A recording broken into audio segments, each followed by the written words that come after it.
하나님의 말씀은 시편 40편 1절부터 5절까지 말씀입니다. 구약성경 831면입니다. 구약성경 831면 시편 40편 1절부터 5절까지 말씀입니다. 이 계시의 말씀을 제가 받들어 읽어드릴 때 살아계신 하나님의 음성을 들으실 수 있기를 바랍니다. 내가 여호와를 기다리고 기다렸더니 귀를 기울이사 나의 부르짖음을 들으셨도다. 나를 기가 막힐 웅덩이와 수렁에서 끌어올리시고 내 발을 반석 위에 두사 내 걸음을 견고하게 하셨도다. 새 노래 곧 우리 하나님께 올릴 찬송을 내 입에 두셨으니 많은 사람이 보고 두려워하여 여호와를 의지하리로다. 여호와를 의지하고 교만한 자와 거짓에 치우치는 자를 돌아보지 아니하는 자는 복이 있도다. 여호와 나의 하나님이여, 주께서 행하신 기적이 많고 우리를 향하신 주의 생각도 많아 누구도 주와 견줄 수가 없나이다. 내가 널리 알려 말하고자 하나 너무 많아 그 수를 셀 수도 없나이다. 아멘. 저는 연간 설교 계획을 미리 세워놓고 시간이 날 때마다 설교 자료를 하나씩 모으는 일들을 합니다. 책을 읽거나 혹은 신문을 읽는 중에 설교의 주제와 연관된 내용들이 있으면 그것들을 미리미리 모아놓는 일들을 해가고 있습니다. 그 중에 이제 지난 5월달에 한 기사가 좀 눈에 띄어서 오늘 쓰려고 스크랩을 해놨던 것이 있습니다. 그것은 작년에 프로야구 8개 구단 중에서 꼴찌를 했던 넥센이라고 하는 팀이 금년 5월에 1위로 올라서게 된 기사입니다. 꼴찌에서 1등까지 오르게 된 이 팀의 기사는 오늘 같은 설교 제목과 주제에 아주 딱 어울리는 내용이라고 생각을 했습니다. 신문의 타이틀은 이렇습니다. 넥센 창단 첫 1위, 야구를 넘어선 감동의 드라마. 이 팀은 특이하게도 대기업 구단주가 없는 팀입니다. 그러다 보니까 프로팀 전체에서 평균 연봉이 꼴찌이고 과거에는 팀의 운영자금이 부족하여서 그 운영자금을 마련하기 위해 일부 선수를 팔아야 하는 아픔도 있었습니다. 실력 있는 선수를 팔다 보니까 당연히 실력은 더 떨어지고, 그래서 2008년 창단한 이후로 지금까지 계속해서 항상 하위권의 성적으로 시즌을 마감해야 했던 그런 팀입니다. 그리고 올해도 대부분의 이 야구 전문가들은 올 시즌 이 팀이 지난해에 이어서 계속 최하위권을 가게 될 것이라고 전망을 했습니다. 하지만 지난 5월 이 팀이 금년에 1등으로 올라섰고, 거기엔 여러 가지 요인이 있다고 합니다. 그 중에서도 이제 여러 가지 눈길을 끄는 것 중에 이런 내용이 있습니다. 타자가 타석에 나서서 삼진 아웃을 당하고 덕아웃으로 들어가게 될 때 고개를 숙이고 들어가게 되면 벌금으로 10만 원을 내야 된다고 합니다. 삼진을 당할 수 있는 일은 있을 수 있는 일이지만 그럴지라도 정신적으로 상대방에게 지고 들어가는 것을 용납하지 않겠다라고 하는 팀 분위기를 보여주는 것입니다. 작년에 제가 만났던 사람 가운데 이 넥센 팀을 응원하는 사람을 만날 기회가 있었는데, 꼴찌인 이 팀을 응원하는 이유가 뭐냐고 이야기하니까 그런 말을 해주더라고요. 꼴찌이기는 한데 경기를 하는 걸 보면 그렇게 악착같이 할 수가 없다는 거예요. 지더라도 끝까지 최선을 다하고 마지막엔 지는 한이 있더라도 절대 한순간도 포기하지 않고 뛰는 그들의 모습 때문에 계속 그들을 응원하게 된다 하는 말씀을 들은 적이 있습니다. 이런 팀이 지금까지도 계속 1등을 해줬으면 오늘 설교 자료로 참 좋았겠다 생각을 하는데, 안타깝게도 이 설교 자료를 스크랩하고 난 지난 5월부터 이 팀은 내리막길을 걷기 시작을 합니다. 그래서 성적이 조금씩 떨어졌는데, 그래도 지난 목요일 날 이제 상반기 시즌이 마감되고 난 다음에 보니까 이제 전체 8개 팀 중에 3위를 했어요. 그래도 참 대단하다 하는 생각이 듭니다. 꼴찌에서 3위까지 이제 올라오는 일을 하게 된 것입니다. 반면에 이렇게 넥센이 바닥에서 1등으로 올라갈 무렵에 또 거꾸로 밑으로 이제 내려가는 팀이 하나 있었습니다. 그건 금년 프로야구가 시작될 때 역시 모든 전문가들이 당연히 그 팀은 1등이라고 여겨졌던 삼성이라고 하는 팀입니다. 이 팀은 작년에 시즌을 1등한 팀입니다. 게다가 우리 나라 사람들, 야구를 모르는 사람이라고 할지라도 다 알고 있는 국민 타자 이승엽 선수가 일본에서 다시 복귀하면서 이 팀으로 들어갔습니다. 그래서 전력이 한층 강화되었기 때문에 모든 사람들이 당연히 삼성이 1등을 하는 것은 틀림없다. 2등부터 7등까지가 문제이지 1등은 삼성일 것이다라고 하는 예측을 하였습니다. 그런데 막상 이제 금년 시즌이 시작되고 나서 보니까 5월 달이 다 가도록 삼성은 계속 바닥에서 헤어나오질 못하는 거예요. 그 무렵에 제가 안성원 씨가 쓴 이건희의 서재라고 하는 책을 읽었습니다. 이 책에서 저자가 이런 말을 합니다. 삼성도 바닥을 칠 때가 있다라고 하는 말입니다. 이 삼성도 바닥을 칠 때가 있다라고 하는 건 이제 야구팀이 아니라 현재 그 삼성이라고 하는 기업에 대한 이야기인데요. 현재 이 휴대전화 시장에 있어서만큼은 적어도 세계 수위를 다투고 있는 기업이 삼성이라고 하는 점에 있어서는 부인할 수가 없습니다. 그런데 이 삼성이 이 제품의 질적인 개혁이 이루어지지 않으면서 한때 위기감이 고조된 적이 있습니다. 그래서 당시 회장이었던 이건희 회장이 1994년 3월 9일에 삼성전자 구미 공장에 있는 운동장에다가 2,000명의 사원들을 다 모아놓고 불량 제품의 화형식을 거행합니다. 운동장 한가운데다가 저질 제품으로 인하여서 구매력이 떨어졌던 무선 전화기, TV, 팩시밀리 등의 약 15만 대에 달하는 전자제품들을 잔뜩 쌓아놓고 기름을 붓고 불태워버리는 일을 한 것입니다. 그때 그렇게 해서 사라지게 된 제품이 약 500억 원어치가 된다고 합니다. 이 일은 삼성이 이 상태로는 안 되겠다라고 하는 이 절박한 위기감 속에서 밑바닥에서 다시 올라가기 위한 몸부림을 친 것으로 평가를 받고 있습니다. 이렇게 보면 야구든지 기업이든지 항상 1등을 한다라고 하는 건 참 어려운 일입니다. 지금이야 다들 다시 1등으로 올라섰지만 항상 1등은 아니라고 하는 것입니다. 1등이 아닐 뿐만 아니라 밑바닥으로 추락하는 경험을 할 때가 있습니다. 그러므로 오늘 우리가 제일 먼저 알아야 할 것은 이 밑바닥이라고 하는 곳이 누구나 경험할 수 있는 곳이라고 하는 것입니다. 제겔치는 이런 말을 합니다. 인생은 실수하면서 살아가는 과정이다. 그 누구도 실수를 하지 아니할 수는 없다. 그러나 실수를 통해 얻은 지식만큼 값진 것은 없다. 경영이라고 하는 것은 일련의 과정일 뿐 완전한 것은 아니다. 우리가 완전하지 아니한 한 누구에게나 실수가 있을 수 있고요. 그 실수는 우리의 인생을 밑바닥까지 떨어뜨리기도 합니다. 완전하지 아니한 우리의 인생이 밑바닥에 떨어지는 일이 있을 수 있다는 것입니다. 그러나 그렇게 우리의 인생이 밑바닥에 떨어진다는 생각이 들 때 우리는 분명히 먼저 이 사실을 알아야 합니다. 이건 나만 경험하는 일이 아니라고 하는 점입니다. 누구에게나 이런 시간이 찾아옵니다. 문제는 여기서부터 다시 올라가느냐 아니면 계속 머물러 있느냐라고 하는 것입니다. 그렇게 다시 올라가기 위해서 먼저 우리가 알아야 할 것은 이 밑바닥에서 누릴 수 있는 은혜가 있다라고 하는 점입니다. 아무것도 없는 이 밑바닥에 과연 무슨 은혜가 있겠는가 싶겠지만 하나님께서는 분명히 밑바닥에서도 은혜를 베푸십니다. 그 첫 번째 은혜는 더 이상 떨어질 때가 없다는 것입니다. 이제는 올라갈 일만 남았습니다. 그래서 그 시간은 절망의 시간이 아니라 다시 희망을 가질 수 있는 시간입니다. 우리 교회가 처음 문을 열 때에 함께 교회를 문 여는 일을 준비한 우리 집사님 가운데 한 분이 계십니다. 그분이 교회가 문을 열 때 어려운 형편과 사정에서 함께 교회를 시작했고 저는 그러하기 때문에 교회를 위해서 기도하면서 함께 또 그런 가정들을 위해서 기도하는 일들도 해왔습니다. 가끔 한 번씩 질문을 합니다.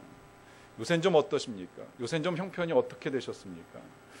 그분이 저에게 분명하게 가르쳐 준 것이 있습니다. 바닥을 쳤기 때문에 더 이상 떨어질 데가 없습니다. 그래서 올라가고 있습니다. 때로는 빠르게 올라가기도 하고 때로는 천천히 올라가기도 하지만 분명히 올라가는 것만큼은 틀림없습니다. 바닥이라고 하는 것은 다시 올라갈 수 있기에 그 시간은 절망의 시간만은 아니라고 하는 것입니다. 다시 희망을 가질 수 있는 시간입니다. 그래서 절망은 강력한 힘이다라고 하는 제목의 책을 쓴 마이클 캣은 이 책에서 아주 단순한 진리를 다시 우리에게 일깨워 줍니다. 내리막길이 곧 오르막길이다. 길이라고 하는 것은 위에서 보면 내리막길이 될 수 있을지 모르겠지만 그러나 바닥에서 보면 다시금 그 길은 얼마든지 올라가기 위해 필요한 오르막길이 될 수 있다라고 하는 것입니다.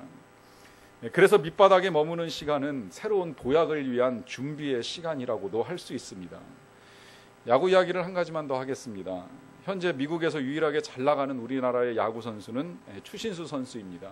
금년에 미국 메이저리그에서 뛰고 있던 선수들이 대개 국내로 복귀하였기 때문에 일본에 있는 이대호 선수 말고는 미국의 이 추신수 선수가 비교적 우리나라의 이름을 날리면서 열심히 잘 뛰어주고 있습니다. 언젠가 기회가 닿아서 그가 이런 말을 한 것을 제가 본 적이 있습니다. 그는 미국에 건너갔을 때 마이너리그에서만 무명으로 5년의 세월을 보냈습니다. 그러나 이것으로 끝난 것이 아니라 그는 메이저리그에 올라선 이후에도 성적이 부진하여서 원래 있던 팀에서 1년 만에 현재 속한 그 클리브랜드 팀으로 방출당하는 아픔도 겪게 됩니다. 대개 사람들이 이런 시간을 겪고 나면 일반적으로 하는 말이 있죠. 나는 그때 눈물 젖은 빵을 먹었습니다. 그러나 추신수 선수가 그 입으로 고백하기를 저는 마이너리그에서 5년의 세월을 보냈지만 눈물 젖은 빵을 먹었다라고 생각하지는 않습니다. 오히려 그 마이너리그 생활이 오늘의 저를 키웠습니다. 그래서 지금의 자신이 있을 수 있다고 고백을 합니다. 밑바닥을 경험한다라고 하는 것이 분명히 유쾌한 일은 아닙니다. 하지만 그 시간은 우리를 키우는 시간입니다. 다시 올라갈 수 있는 준비를 하는 시간입니다. 물론 어떻게 우리가 대단하게 메이저리거 같이 아주 특별한 선수가 되어서 널리 이름을 떨치는 일을 할 수는 없을지도 모르겠습니다만은, 그러나 바닥에서도 우리가 잘 준비하면 또 다른 인생을 위한 출발점을 만들 수는 있다라고 하는 것입니다.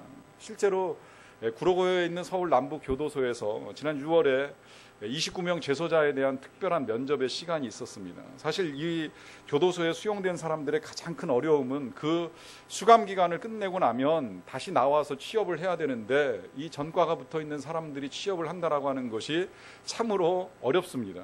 그런데 특별하게 이제 몇몇 중소기업들이 이런 사람들을 채용을 하기 위하여서 수용자들에게 대한 채용 면접을 본 시간이었습니다.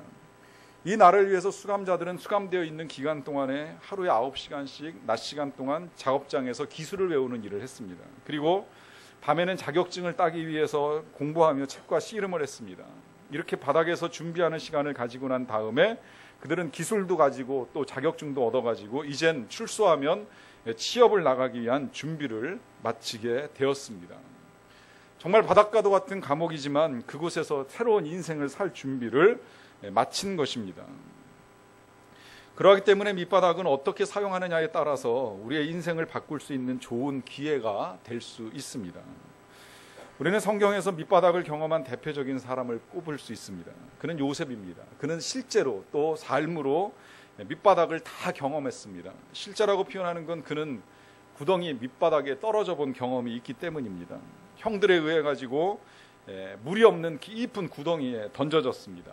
이 이스라엘 지역의 구덩이는 그냥 우리가 알고 있는 작은 우물 같은 구덩이가 아니라 깊고 넓게 땅을 파야지만 물을 길어 올릴 수가 있기 때문에 생각보다 크고 깊은 구덩이입니다. 거기에 아무에게도 도움받을 수 없는 상황에 내던져진 것입니다.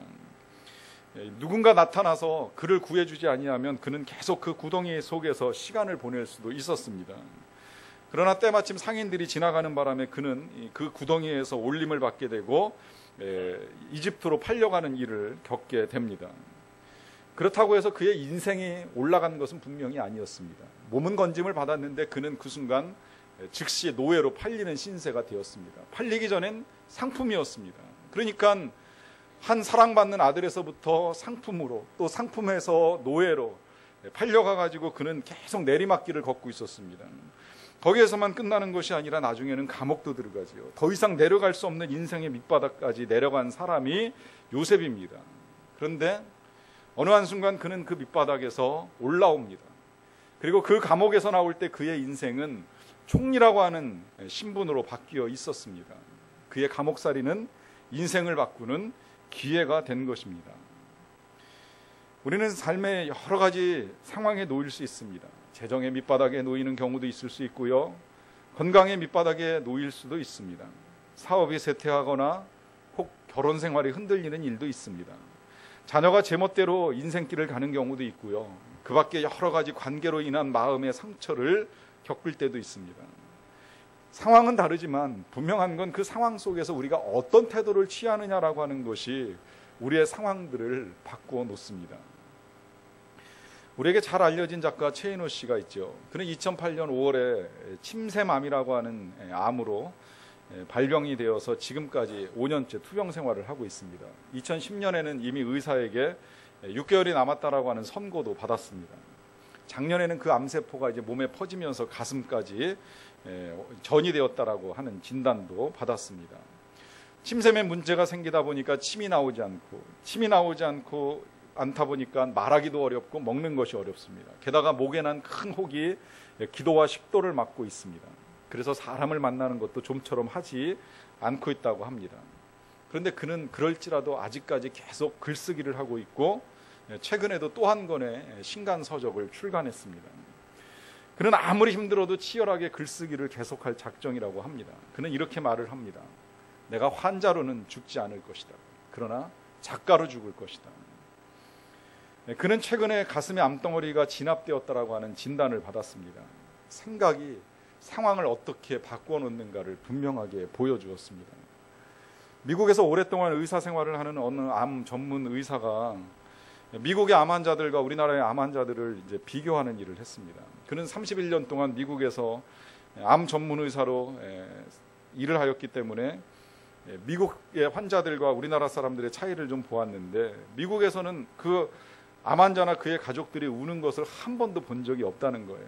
그런데 한국인 환자나 가족들은 대화를 나누다가 울음이 복받쳐가지고 얘기를 하지 못하는 경우가 대부분이라고 합니다.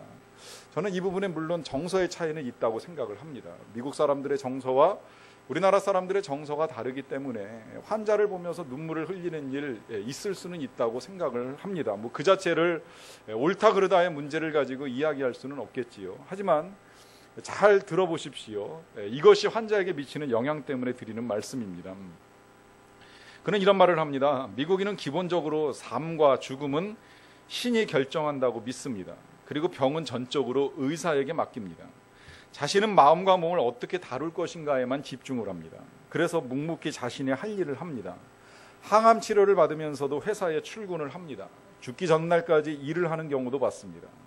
그러면 암에 대해서 걱정하는 시간이 훨씬 줄어듭니다. 그런데 한국인은 다릅니다.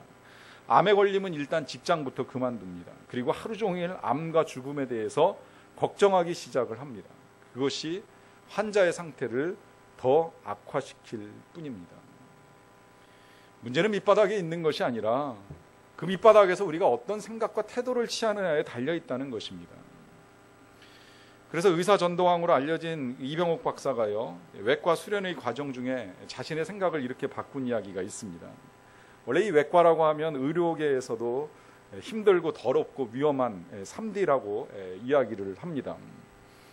그러하기 때문에 그도 이제 이 전문의 과정을 선택할 때 외과만은 피해야 되겠다라고 하는 생각을 했다고 합니다.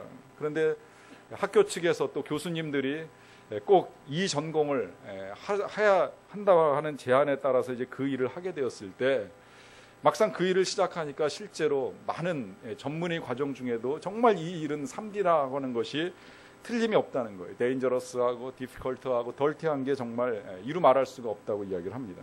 그런데 그는 그 일을 하면서 자신의 생각을 바꾸었습니다. 자신의 직업이 3D이기는 하지만 그 3D를 그는 이렇게 지금 말을 합니다. 드림, 드라마틱, 다이나믹. 여기서 사람을 고치는 꿈을 꿀 수 있고, 죽어가던 사람이 살아나는 드라마틱한 일이 일어나고, 그리고 날마다 그 환자를 만나는 것이 자기의 삶을 다이나믹하게 만들어준다는 기쁨으로 오늘도 하루하루 환자를 대하면서 치료의 일들을 이루어가고 있습니다. 똑같은 일도 생각에 따라서 얼마든지 그 일을 대하는 삶이 달라질 수 있다는 것입니다. 그렇기 때문에 루스벨 그레이엄은 우리가 시련을 좀 더 쉽게 견딜 수 있는 4가지의 방법을 제시합니다. 잘 들어보십시오. 첫째, 누가 우리의 상황을 컨트롤하고 있는지를 알아야 합니다.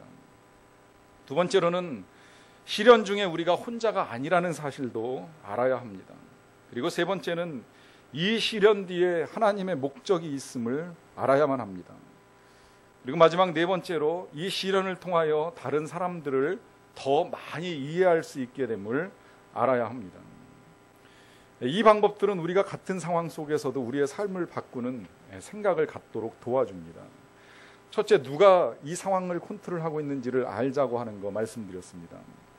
밑바닥이라고 하는 것이 은혜의 자리임에는 틀림없지만요, 항상 은혜의 자리는 언제나 시험의 자리이기도 합니다. 은혜가 넘칠 때 시험은 뒤따라오게 되어 있습니다. 예수님도 40일 금식을 하셨을 때 제일 먼저 직면한 것은 사단의 시험입니다. 큰 일을 이루어갈 때는 언제나 사단이 틈을 타게 되어 있습니다. 그러하기 때문에 밑바닥이라고 하는 것도 역시 시험의 자리가 될 수 있습니다. 사람은 넉넉한 삶과 상황 속에서 시험과 유혹을 받는 일이 많습니다. 사람이 게을러지거나 혹은 여러 가지 쾌락의 유혹에 받을 가능성이 많지만 밑바닥이라고 해서 시험이 절대 없는 것은 아닙니다. 오히려 밑바닥의 인생을 사는 사람들이 때때로 너무 힘들고 어렵기 때문에 죄에 대한 유혹에 빠지기도 하고 실제로 불의와 타협하거나 범죄를 저질러서 그에 대한 혹독한 대가를 치르는 일도 많이 있습니다. 이 유혹을 이길 수 있는 힘이 바로 나의 상황을 다스리시는 분이 하나님이심을 믿는 것입니다. 김진호 목사님이 왜 그런 제목의 책을 쓰셨잖아요. 바닥에서 살아도 하늘을 본다. 제목이 참 좋습니다. 비록 바닥일지라도 눈만큼은 하늘을 바라보면서 소망을 가지고 나아갈 것을 제시해주는 귀한 말씀입니다. 그런데 이 하늘을 본다는 게 그냥 단순히 하나님께만 소망을 둔다라고만 생각하지 말고요. 하나님이 계시기 때문에 우리의 상황을 다스리실 하나님 앞에서 좀 힘들고 어려울지라도 불의와 타협하지 않고 보다 더 정직한 길을 가겠다라고 하는 분명한 선택이 우리에게 있어야 됩니다.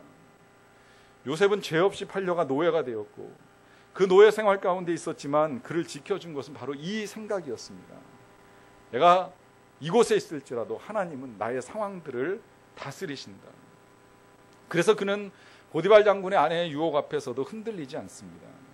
그는 당신에게나 혹은 장군에게 죄를 범할 수 없다라고 말을 하는 것이 아니라 하나님께 죄를 범할 수 없다라고 하는 고백을 통하여 유혹의 상황들을 이겨나갑니다.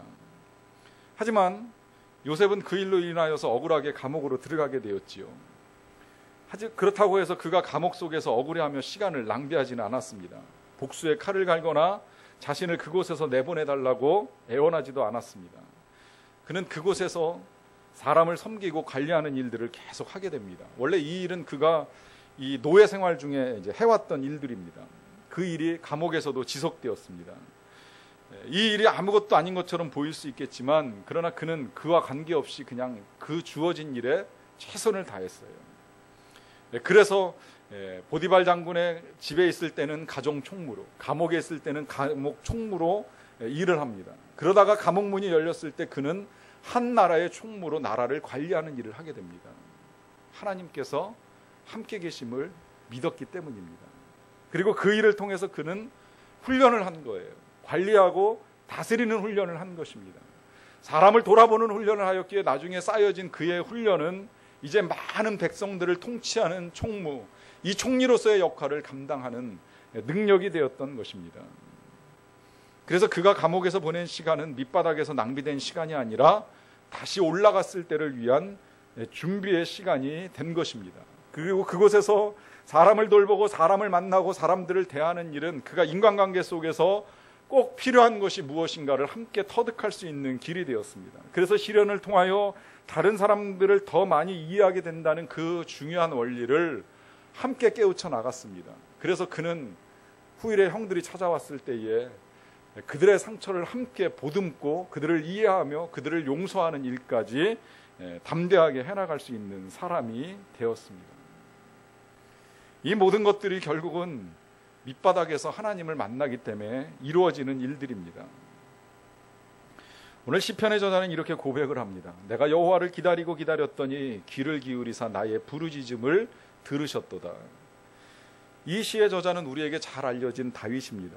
그는 베들레헴의 일개 목동의 아들로부터 시작을 해서 이스라엘 전체의 왕이 된 사람입니다. 그 역시도 하루아침에 이런 놀라운 변화들을 이루어간 것은 절대 아니지요. 그에게도 밑바닥과 같은 시간이 있었습니다. 그와 같은 시간들을 그는 표현하기를 기가 막힐 웅덩이와 수렁이라고 하는 표현을 사용을 합니다. 기가 막힐 웅덩이와 수렁 속 같은 삶을 살았다는 거예요. 그것도 그냥 짧은 하루 이틀의 시간이 아니라 긴 시간입니다. 그 말대로 기다리고 기다렸습니다. 내가 여호와를 기다리고 기다렸다라고 하는 건 잠깐 기다렸더니 해결된 것이 아니라 계속 기다리는 오랜 시간이 있었다는 겁니다. 실제로 그는 10년 이상의 세월을 사울에게 쫓겨다니면서 하나님의 은혜를 기다렸습니다. 하지만 그냥 기다린 것이 아니라 기도하며 기다렸습니다. 살려달라고, 건져달라고, 다시 올려달라고 매달려 기도하는 일들을 해왔습니다. 그렇게 기다리면서 기도했더니 하나님께서 자신의 부르짖음을 들으시고 자신을 건지셨다고 그는 이렇게 고백합니다. 나를 기가 막힐 웅덩이와 수렁에서 끌어올리시고 내 발을 반석 위에 두사 내 걸음을 견고하게 하셨도다. 그러하기에 이 웅덩이는, 이 끝물을 밑바닥은 하나님을 만나는 곳이 됩니다. 비록 그곳에서 사람을 만나는 것이 어려울지라도 그러하기 때문에 더더욱 우리는 하나님께 나아갈 수 있는 길을 열어갈 수가 있게 됩니다. 기도의 대가인 조지 뮬러는 이런 말씀을 하셨습니다. 아무것도 보이지 않을 때가 바로 믿음이 작용하는 시점이다. 이 사실을 기억하라. 어려움이 클수록 믿음은 더 쉽게 작용한다. 자연적인 전망이 남아있는 동안에는 믿음이 쉽게 일어나지 않는다. 이 또한 우리가 바닥에서 누릴 수 있는 은혜라고 생각을 합니다. 우리가 평범한 일상을 살아가는 동안에 우리의 믿음을 측량하는 것이 쉽지는 않습니다. 또 자연적인 전망을 가지고 앞을 바라보는 동안에 우리가 믿음을 가지고 기도한다라고 하는 것도 결코 쉽지는 않습니다. 그러나 바닥에 놓이게 될 때에 우리의 믿음이 나오게 되고 그 믿음은 우리를 하나님께로 이끌어주는 역할을 하게 됩니다. 우리는 기도하게 되고 하나님을 간절히 구하게 됩니다. 그러면 하나님은 우리의 기도를 들으시고 우리를 정말 기가 막힐 웅덩이와 수렁에서 건져 올려 주십니다. 저는 우리 교회에서 근간에 있었던 일들로 인하여 다시금 하나님 앞에 깊은 감사를 올려드렸습니다. 많이 같이 기도하시고 들으셨기 때문에 아시는 내용이지만 우리 교회 집사님 어머님께서 간경화입니다. 급성간경화입니다. 급성간경화에 걸리셔서 상당히 절망스러운 위치에 놓여 있었습니다. 그 투병을 하는 과정 중에 저는 벼랑 끝에서라고 하는 제목의 설교를 하게 되었을 때 정말 이 가정이 유일하게 벼랑 끝으로 몰려가는 듯한 느낌이 있었습니다. 저는 목회자로서 이런 기도를 드렸습니다. 하나님, 이건 아니지 않습니까? 이렇게 몰고 가시면 너무 힘들지 않습니까? 더군다나 그 집사님이 이제 어머니를 위하여서 간 이식을 하셔야 된다라고 하는 소식을 듣게 되었을 때 정말 하나님이 벼랑 끝으로 몰고 가셔서 떨어뜨리려고 하는가라고 하는 생각이 들 정도로 앞이 캄캄했던 적이 있습니다. 수술이 끝난 집사님께서 일부 예배를 다녀가셨습니다. 우리와 함께 예배를 드리셨습니다.